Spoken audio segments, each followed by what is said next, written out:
Why are there so many podcasts about Tottenham? Do I want to know why? They might contain insight, but mostly delusions. If I hear one more, I might die. They don't like Levy and they don't like Enoch. They pine for Moo and Conte. Someday we'll like 'em, old Tottenham Hotspur. Hello and welcome to Season 2 of Poddenham Podspur, the Tottenham Hotspur podcast about Tottenham Hotspur podcasts. My name is Ian and today I'm going to be talking about your favourite Spurs pod and how I figured it out. Maybe. Depending on how you define favourite or Spurs pod and how much of a podcast hipster you might be. If you're new to the show and you want to follow us on social media, you can find the show on Bluesky at poddenhampodspur.bsky.social, myself at ian.coys.social, or you can email the show at poddenhampodspur@gmail.com, and we will be coming to other social media platforms in the coming future. If you are new to the podcast and you haven't listened and you don't know who I am, let me just give you a quick introduction. I am a Spurs fan, approaching his 40s. I've been listening to podcasts for 15 years, so I feel like I've got a pretty good sense about what a Spurs podcast is and isn't. And so a few months ago on Bluesky, I put out a joke saying, hey, why don't we have a Spurs podcast about Spurs podcasts? Because there are so many of them. And it seemed to strike a chord with people. I created the pod and I've spent the last few months digging into the sort of culture of Spurs fandom through the lens of Spurs podcasts. And it's been a pretty good ride. I am not a journalism graduate. I'm not a social media expert. I'm just a guy with too much time on his hands who listens to dozens of Spurs podcasts per week and tries to cobble together something which is a mostly sensible take on what's happening in the Spurs fandom at any one time. So, because I'm not necessarily an expert, I felt like I needed to do some analysis to try to figure out what is actually Spurs fans' most popular or most listened to podcast or sort of content creation. Because I have my favorites and you have your own favorites, right? And as the sort of self-defined judge and jury of Spurs podcasts, I need to be aware of my own biases. And trust me, as a nearly 40-year-old Spurs fan, I'm very aware of my own foibles. But my listening habits have started from one place, which was predominantly the Fighting Cock, 15 years ago, and has perhaps evolved from that starting point, from that seed. So I'd like to know how my selections of what I listen to regularly and what I've talked about on this show compare to the general Spurs fan audience. And coming into the start of season 2, it's a good time. It's a good time for me to check my biases and start as I mean to go on, which is as expansive as I can be of the Spurs fandom. I'd also like to celebrate some wins, which pods are thriving, which are maybe flying under the radar a little bit, or at least my radar. I'm aware also of the video side of Spurs fan content creation and how big it is, but I don't really listen to it on the regular. So I wanted to use a sort of survey of the landscape of Spurs podcasts and Spurs fan content being put into the video formats so that I can better understand them moving forward. I'd also like to know how many people are perhaps listening per week to Spurs podcasts, if possible, and just how many Spurs pods there are. So as you can maybe gather, talking about what is Spurs fans' most favourite podcast is going to be quite an information-heavy topic. And so this whole podcast episode here might be better as a blog. And apologies in advance if it's a little rambly or maybe there's some gaps for things that you're interested in. If there are questions from the audience, fire them to me on social media or to the Gmail, and maybe I can do a follow-up, or maybe I can do a live stream of looking through my tables on Excel of the data that I've amassed to try to answer this question of Tottenham Hotspur's most popular podcast. Before I dive in, I just want to talk a little bit about some semantics and definitions. So I've used the word podcast a lot here because, again, my bias has been towards audio-forward podcasts, those which don't have a heavy YouTube or TikTok presence, because that's just what aligns with my listening style. I tend to do it while I work, make some notes, go on from there, listen in the car, that type of stuff. I don't tend to have the time to sit down and watch some of these multi-hour YouTube videos, and some of them just don't speak to me as sort of content creators, because I feel like I've developed an affinity towards the audio format. But we do have these shows like, The Fighting Cock or The View from the Lane, which are predominantly audio podcasts. You'll find them on Apple, Spotify, Podcast Addict, Pocket Casts, whatever you use to listen. But we also have this side of things where people are recording themselves on Zoom chats or whatever and putting them only onto YouTube, and those are also sometimes called podcasts. These are more video podcasts, in my opinion. So I will be talking about both of them today. We also have the differences between podcasters and YouTubes and personalities and content creators and influencers. And again, today I'm going to be mostly inclusive. There are some people who I consider them to be kind of more influencers than podcasters, and that's perhaps why I don't listen to them too much, or they're big personalities first, and that would be somebody like ExpressionsOozing. I think I would sort of classify more as a YouTuber or a personality as opposed to a podcaster, but I'm going to be talking about that channel today.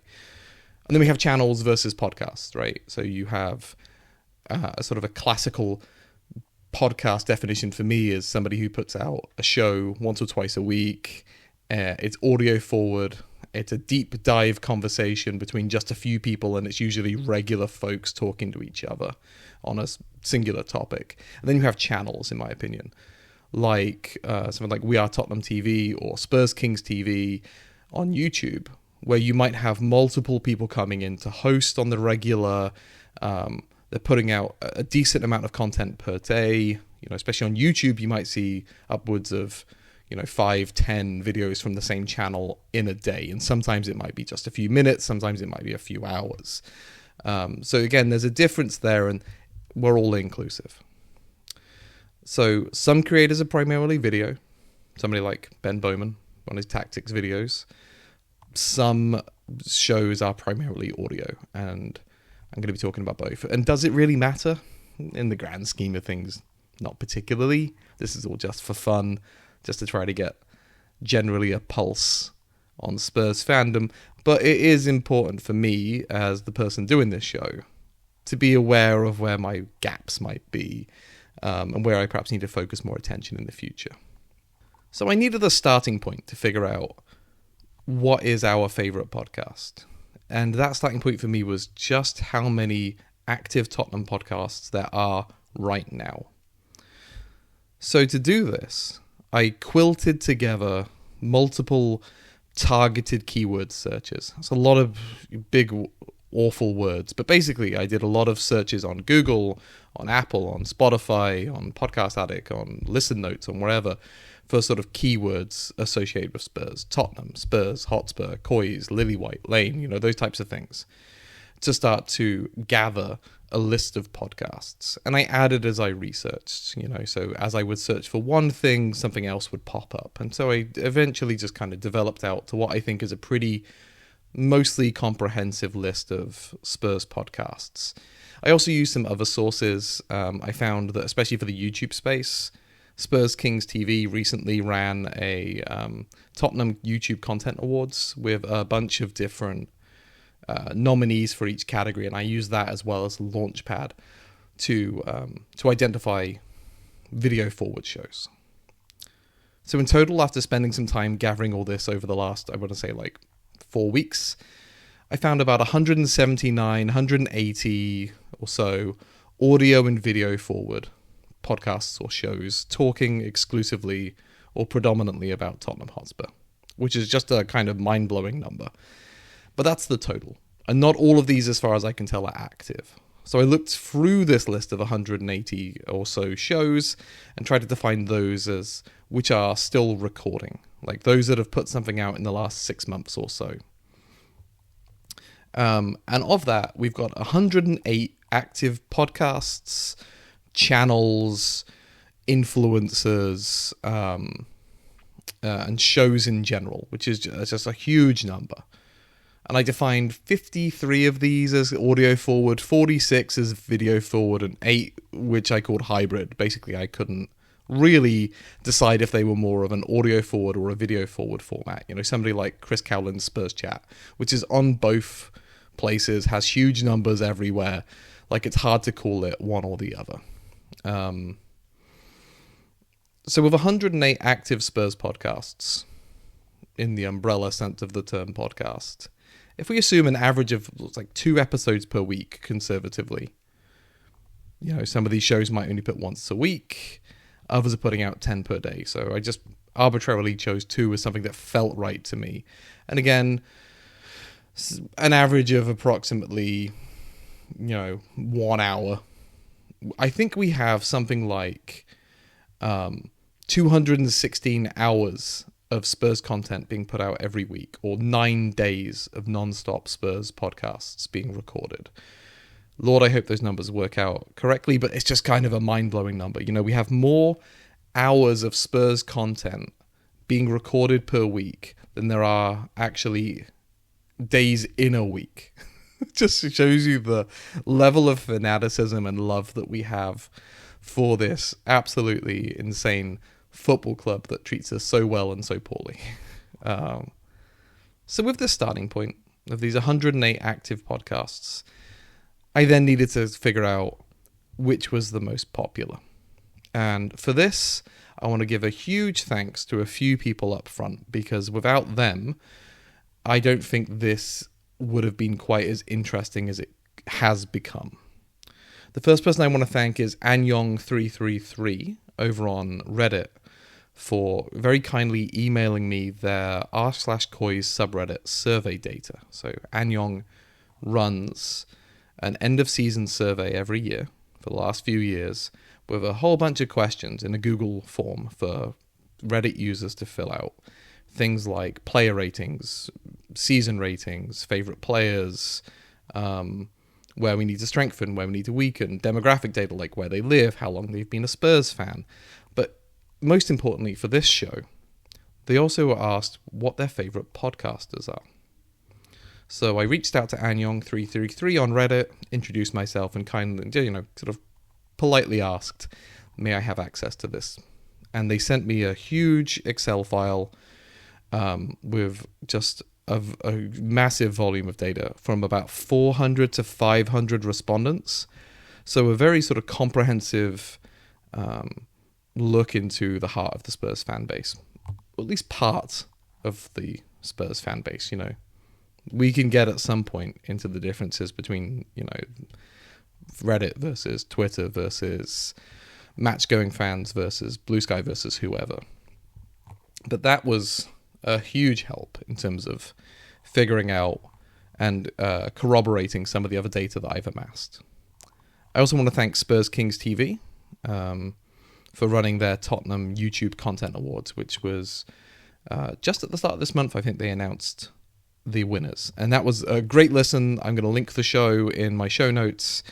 Thank you to Ash and everybody at Spurs Kings for that. Like I said, it was very useful in terms of verifying my feelings and outcomes of the data, but also for identifying popular channels. And finally, I want to thank Owen, Own Brand over on Bluesky, for inviting Poddenham Podspur to have a question to the Bluesky audience on their favourite podcast. And as a result of that, although it was a limited set of 4 that I chose, it still, again, all helps to painting a picture of what Spurs fans like in different places. So what is the most popular Spurs podcast? Simple question. with about 100 different answers. And right off the bat, before I really get into this, what I want to say is the most popular Spurs podcast is whatever you like, right? We all like something different. But more accurately, from a video forward standpoint, this is pretty easy to quantify.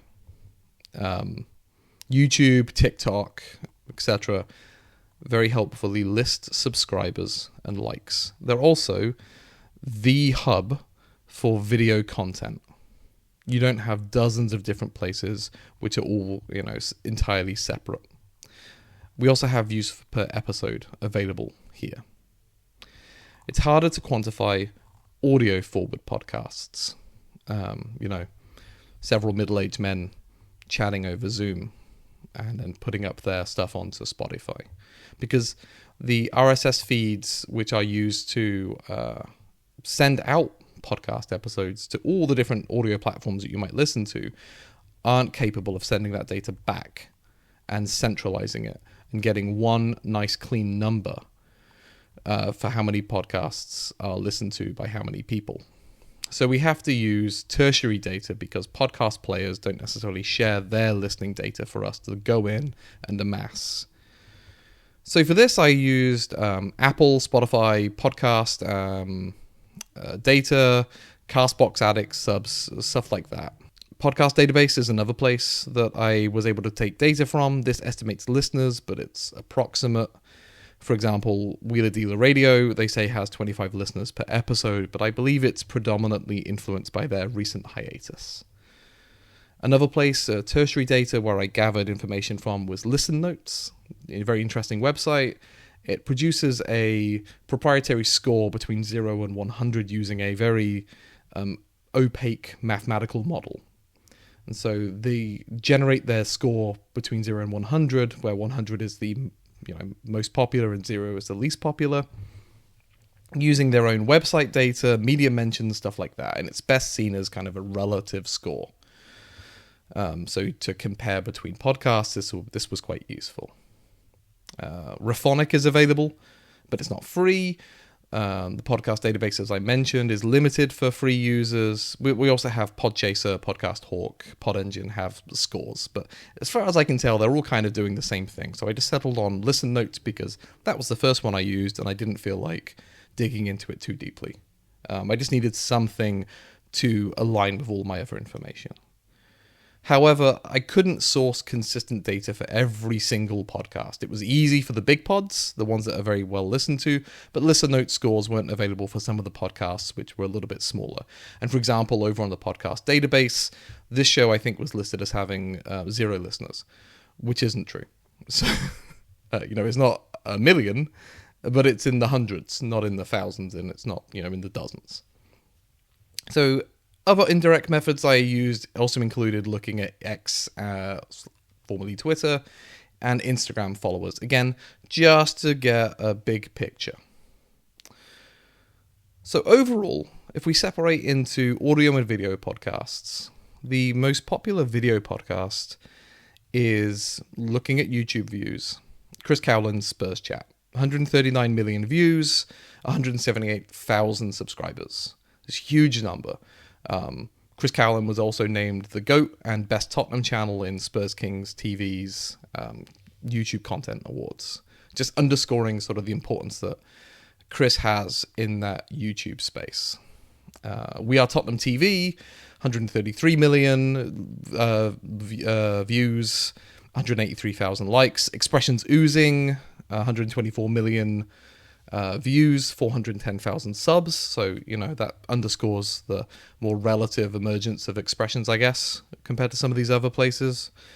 And in fourth, we have George Acchilea and Alasdair Gold in fifth with 16 million each. So you see a large drop-off between expressions in third, and then George and Alasdair in fourth and fifth. And Expressions was also named funniest creator in the Spurs Kings TV survey. So yeah, Chris Cowlin, We Are Tottenham TV, Expressions are the big players over in the YouTube space. And, I enjoy We Are Tottenham TV enough. Chris Cowlin I dip into every now and then because, they tend to have sort of interesting people come on every now and then. Expressions is not necessarily somebody that I tune into. I've tried. Yeah, it just doesn't work with me, but I do know a number of people around here in the supporters club that I go to who do listen to Expressions regularly and enjoy his content. If we look at TikTok, we also have Barnaby Slater, who hosts the daily Spurred On podcast, has 18 million views. Expressions has 12 million views. Ben Bowman has 11 million views. And in fourth, we have George Acchilea with, I think it's something like 1 million views. And TikTok is sort of a newer platform, as you're aware, and their influence is sort of generally unknown to me. And the impressions they make on the fan base and their cultural impact is certainly interesting. But maybe as I move into my middle age, this will be harder for me to ascertain. But they're certainly creating new voices, which I think is always a good thing. To diversify out what's being said about Spurs, what's being considered and reflected and echoed. A special mention for Twitch, because this was, again, just a complete black hole for me. Twitch, I completely just think of it as like a gaming streaming site. But Yummy_2 was a nominee for best live streams in the Spurs Kings TV survey. And Yummy has 42,000 Twitch followers, which is the largest of the people that I was able to review. Seems to have gotten famous around the Europa League final and some excitement that she shared on there. I hope I'm using pronouns correctly. Hope I'm reflecting their content correctly. Seems to be a reaction person. We also have Johnny H of Talking Tottenham, who has 33,000 Twitch followers. And then the numbers kind of taper off pretty quickly from there. So, video, all done. Moving on to audio pods. The top here is pretty straightforward. I want you to think for a second about what you think the most popular Spurs pod is. Just going to give you like 2 seconds, 3 seconds. All right. It's the Fighting Cock. Did you guess it right? It's what I thought going into this. And the data confirms it. Across every metric that I assessed, the Fighting Cock was miles ahead of their sort of second place in the r/COYS data, in review scores or review numbers on Apple, Spotify, the Listen Notes score, which was 58, placing it above some of our top 6 rivals, like Redmen TV, which had a score of 55, a Liverpool channel, Talk of the Devils, 52, Man United channel. And those two seem to be the biggest of those two fan bases, as far as I can tell. But it seemed to be lower than London is Blue, Chelsea, so they had a score of 60, and also the Arsblog, Arscast. That was horrible to say. Fuck you guys. Which had a score of 67, and as you might have guessed, that's a Gooner pod. And so, yeah, I'll come back to that in a moment. Fighting Cock also had a podcast database score of 39,700 listeners, which I think might be an underestimate. Last Word on Spurs self-reports at roughly 40 to 50,000 per week, which, again, I think is an old number. But if we assume a nice round figure of something like 50,000 listeners per pod, per episode, the Fighting Cock would need to release 2,780 episodes to match the total YouTube views of Chris Cowlin. So the video space has a huge cultural impact, potentially. Which is interesting because when I think of the Fighting Cock, that's one of the first things that comes to mind is their cultural impact through memes, through their sort of crowd involvement, through platforming other people and creating new spaces, or helping them create new spaces within Spurs fan content creation, whether that be photographers or other podcasters, whoever. So, yeah, they need to release nearly 3,000 episodes to get up to Chris Cowlin's huge astronomical numbers. So, and Google says they've released 773, not including the lab or special Patreon episodes. So, yeah, they got some work to do.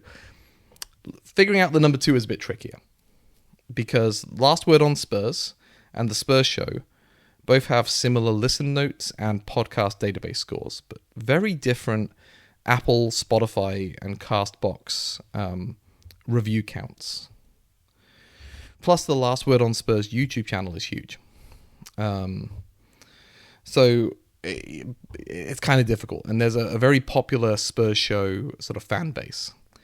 What I found interesting was that the Spurs Show has a very high listen notes and podcast database score, but their Spotify and Apple review counts are actually very low relative to other high-ranking podcasts, sort of suggesting that people are listening, but not necessarily like engaging with the sort of meta internet narrative of the Spurs Show, despite them having such a very interesting in-person experience for people through their live shows.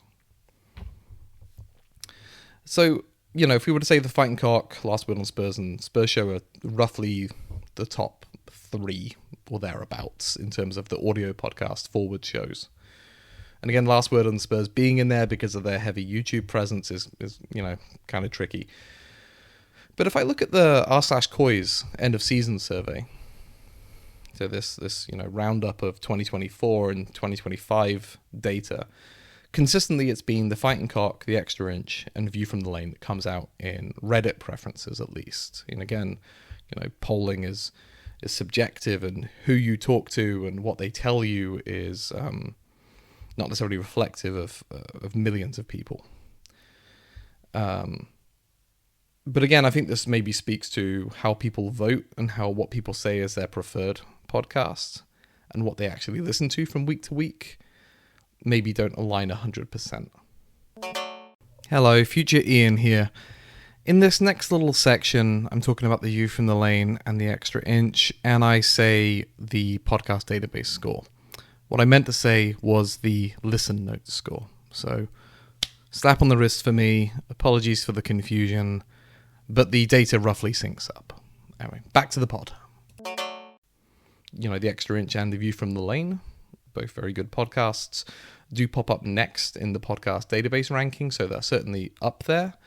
But it's kind of a number one, and then maybe sort of 4 pods below them, all vying for the second spot. If there's any competition to be had here, which I don't think there is. I think there's plenty of space for all of this. The next little area that I wanted to look at was the most popular American podcasts. I live in America, so this was, a personally interesting question. And, there's an obvious and logical domination of the English podcasts in this space. Tottenham is in the capital of London, after all, right? But looking into the r/COYS data, which, admittedly is biased, there were more respondents from the US than the UK. We're talking who identified themselves as being from the US or the UK. There were a number of people who didn't give location data. 140 people versus 136. And if I look at the USA-based people, they overwhelmingly favoured the Fighting Cock. So they're looking for that, authentic, or at least authentically presented Tottenham experience. People who talk about fans, who have boots on the ground. I think they're looking for that. As opposed to something like the journalism perspective from The Athletic or The Tottenham Way or Alasdair Gold or somebody. But, sort of American podcasts talking about an English club, there's a sort of a couple that came out of the list. Dr. Tottenham was number 1, albeit they are a mix of US and UK-based hosts.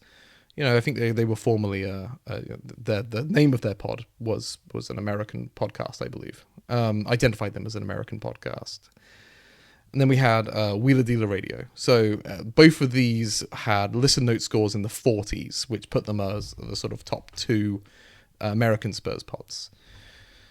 Interestingly, Dr. Tottenham was named the second best international Spurs channel behind the Irish Hotspur, who, in my opinion, sort of predominantly focus on matchday reactions and sort of watch-alongs and things like that. And I quite enjoy the Irish Hotspurs content when I do tune in. And just for comparison, I've thrown out numbers for lots of other podcasts here. I've already said approximately how many my listeners are, which is, low. My podcast is hovering around the 30 mark in the listen notes score. So I don't want to be just kind of throwing stones at other people and not having it come back at me. That's my number.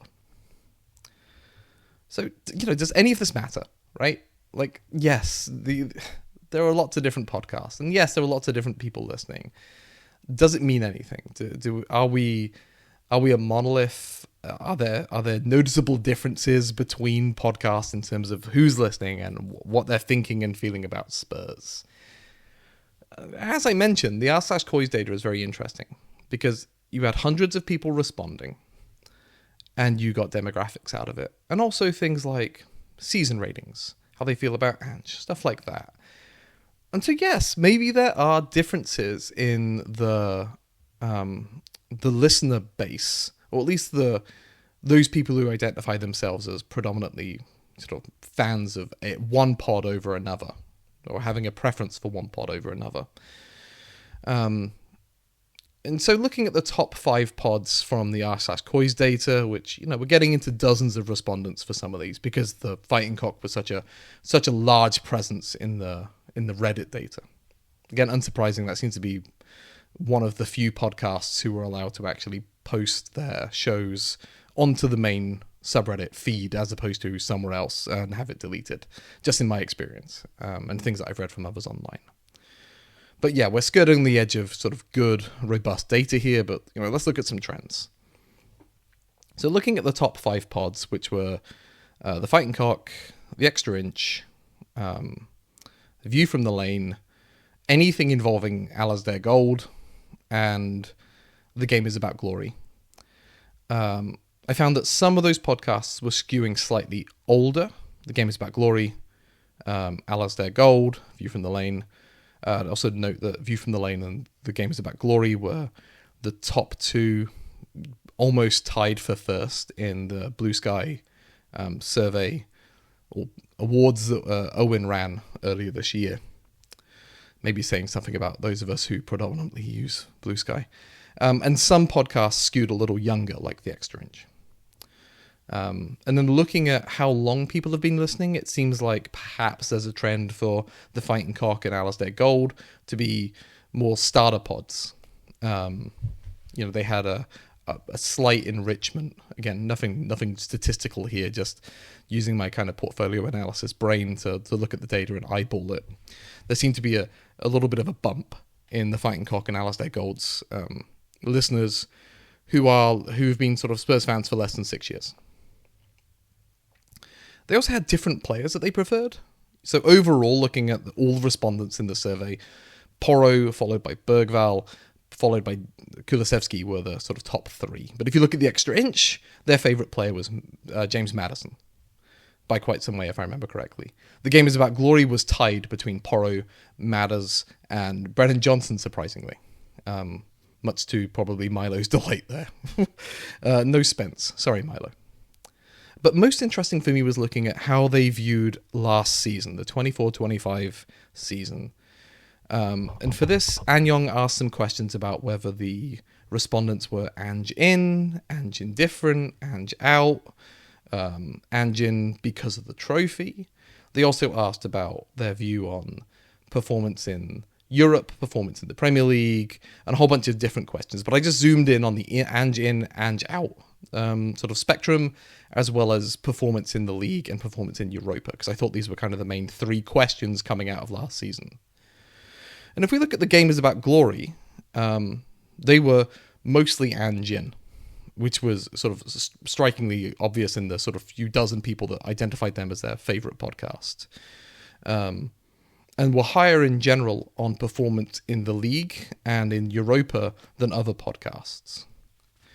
The Extra Inch, on the other hand, were mostly Ange indifferent, but tied with Alasdair Gold, preferers for the most sort of negative about our league performance. But their Europa sort of resembled the aggregate. And again, maybe this speaks to the influence of the podcasts and how they're packaging and presenting the events which are happening on the pitch and off the pitch, I guess. And how people are sort of absorbing that data and incorporating it into their own worldview. On the other hand, you might have some gatekeeping. You're not going to listen to the Gamers About Glory if you think they're happy clappers. You're not going to think about, listening to the Extra Inch if you think they're just, Ange haters for no good reason, right? So there's some gatekeeping involved. And I think when you talk about the influence of fans on the podcast and podcast on the fans, it really depends on how large the podcast is.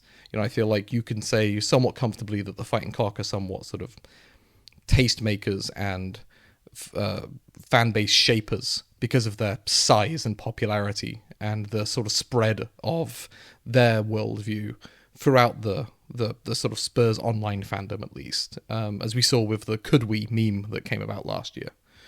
Every now and then a small podcast, might break through and capture the zeitgeist, but the Fighting Cock seems to do it sort of somewhat regularly. I also just want to highlight that View from the Lane had the highest Ange out response, which again I think speaks to the type of people listening to View from the Lane. They were quite down on Ange, especially at the end of the last season. And very interesting that that's a journalist podcast. All right. So what have I learned? Well, the first thing is that I have a lot more shows that I have to listen to. I haven't written down the numbers, but I probably listened to something like 20, 30 different pods in the last couple of months. And that's maybe a quarter of everything that's being put out. Can I justify running a podcast about podcasts if I'm missing a huge cultural impact of especially video forward podcasts? So, I don't know. I'll keep doing it for as long as it's fun. I do find video overwhelming to keep pace with. These tend to be longer. They tend to release more per day. There's an awful lot of non-audio cues, so you have to pay more attention if you're sort of actually reviewing and trying to think critically about what's being put in front of you. So I think I might just try to justify my own bullshit by focusing only on the audio format and shorter pods. I'd love to know what people think about that approach and the kind of cultural differences of audio forward versus video forward podcasts. Because I do have some pilot data from the r/COYS stuff confirming that different pod listeners maybe do see the game slightly differently. The trends are all in one direction, but there are some nuance there. So listening to different spaces and trying to bring that all together, I think is somewhat important. Maybe somebody can do it better than me.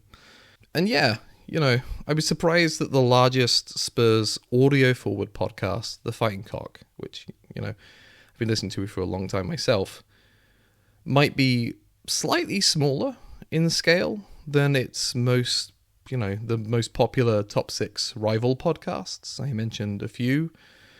I did notice in my Manchester United review before the Europa League final that when I was looking for Man United pods, there were just far fewer than Spurs overall. And I haven't done this analysis in deep yet. I'm thinking about it. But I am curious to know whether or not this is because the fan bases of some of these other clubs are larger, or if there's just more total Spurs podcasts absorbing listeners from the top 4 or 5. They're picking off thousands at a time, but it's enough to skew the data. And so finally, just to really just wrap up, just a thought experiment that I thought might be interesting is whether or not someone can knock the Fighting Cock and Chris Cowlin off of their perches atop of the audio and video podcast spaces. The fan base, I feel like, is increasingly balkanized between social media platforms, at least the online fan base, between different podcasts and different video platforms that they're watching and listening to.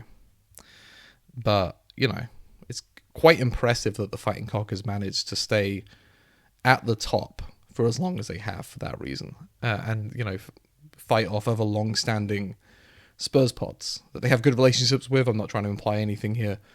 So, for Chris Cowlin, I see the work that he puts in and the effort and this kind of reach that he tries to go for. But I do think it's kind of slightly more possible. I look at the emergence of creators like Expressions or Barnaby Slater and their influence on TikTok in such a short period of time. I feel like that the emergence of that type of influencer, content creator, whatever you want to call them, it suggests that, Chris's spot as number one in the YouTube space may not be forever. I think Expressions especially is rapidly catching up on him. And Barnaby did get some plaudits through the Spurs Kings TV survey awards for, I think, sort of best new creator. So somebody to keep an eye on. But anybody who comes in is to sort of scale up to the top of the mountain, as it were, would probably need to have some sort of broad, reach, an ability to reach across different demographics. They probably need to be somewhat established. Like I said earlier, like the way that the Fighting Cock has helped lift up other podcasts, especially sort of the Extra Inch, it suggests that having an established foothold in some kind of social media or other space is a big boost. And if you want to have lots of people listening, you need to be as kind of broad and inclusive as possible, and also just put out a really, really good product. I think that's kind of an understated fact of all of these pods I've spoken about today. They're putting out, really sort of high quality work in the spaces that they're working within. So do I think that anybody's going to take the Fighting Cock's spot or Chris Cowlin's spot in the next year? I don't think so. But I think it's going to be interesting to see how this changes over the next couple of years. So this was fun. I don't know if that came across in the recording, but this was like a lot of work. I've learned a lot. I found some podcasts that I've never heard of before that I'm excited to check out and talk to you guys about. I found some video channels that I feel like might align with what I enjoy about, Spurs podcasts, which is probably a topic for another day. But I just want to underscore that just because some of these podcasts are the most popular doesn't mean that they're the best for you or that you have to listen to them. I hear a lot of complaints online and some in person that there are too many. It's kind of in my show intro song that there are so many podcasts about Tottenham and why. But I think for as long as people are putting out interesting spins on this on this topic, they're coming in with alternative views, their alternative voices, I think this is a good thing. As long as we don't get, a bunch of clones popping up and creating more of the same, talking points from the larger pods, I think it's good if we start spreading out broader. I do think looking through the show, I do wish that there were more women's voices generally in this podcast space. It's, as you might expect, very male dominated. I didn't talk about N17 women today. They predominantly talk about the women's team, and I didn't feel like it was fair to wrap them up into this analysis, which is predominantly focused on the men's team. It's kind of an apples to oranges comparison in terms of just the starting point of interest that people have in the men's team versus the women's team, unfortunately. But they're putting out great work, and I hope to talk about them in the next few weeks. But yeah, I just think just looking through the list of podcasts and seeing who's on them, I do wish that we had more women's voices just present and just sort of given their perspective. So yeah, so thanks for listening. I hope I got everything in. There were lots of different things that I couldn't find a way to sort of neatly and elegantly fit with my running order. I want to give a shout out to the Crowing Cockerel, who are a new podcast. I was very surprised to see that they are doing great numbers over on YouTube for a podcast that's, I think, on its maybe fourth episode, and they're already up to nearly 15,000 views or something on YouTube. Good for them. That's one of these sort of new voices who are obviously putting out a product which people are enjoying. That's really impressive. keep making them, keep bringing new Spurs podcasts to me. Let's see if we can get this, 108 or whatever it was up to, 200 by the end of the season. let's have a Spurs podcast for every single micro niche that we can possibly imagine, and just see which one is the most popular, right? That'd be a kind of fun and stupid experiment. Maybe a waste of everybody's time. Speaking of wasting time, I'm wrapping up. I'm trying to stretch this out in case anything pops into my mind palace. But I'm looking forward to bringing you guys some fun stuff in the coming months as we enter a new era under Thomas Frank. I'll be paying attention to how some of these podcasts have pivoted from Ange to Mr. Frank. Quantify the excitement. I think the incoming Fabio Paratici, might be interesting to look at how different podcasts are handling and expressing excitement or trepidation about him coming back into a formal role within the club. I have very strong feelings about that, so I feel like that'll be a fun podcast to do. Some regular touch base, where we are at with like fan base stuff, all sorts of stuff. I've got some nice ideas for the coming year. If you've enjoyed listening, thank you. Thank you for tuning in. I appreciate everybody who listens to me ramble. I'm, just a dude with a microphone. I'm nothing more exciting than that, sadly. If you want to come on the show, I'm always happy to bring people in. We've done a few focus podcasts on the Spurs show already. I've done the Rule the Roost, but if you want to come on and talk about a podcast with me, please do. I just like talking to people about stuff within the Spurs fan base that people have created. And that's what I like about podcasts so much. Please share with your friends. Leave me a like wherever you happen to have found me. A review would be great, as long as it's positive. Of course, you can be honest. But, positive is always good. I'm a smaller channel looking to grow. And yeah, keep making Spurs podcasts. Keep listening to them. Keep telling me about them. Follow me on Bluesky at Poddenham Podspur. And come on, you Spurs.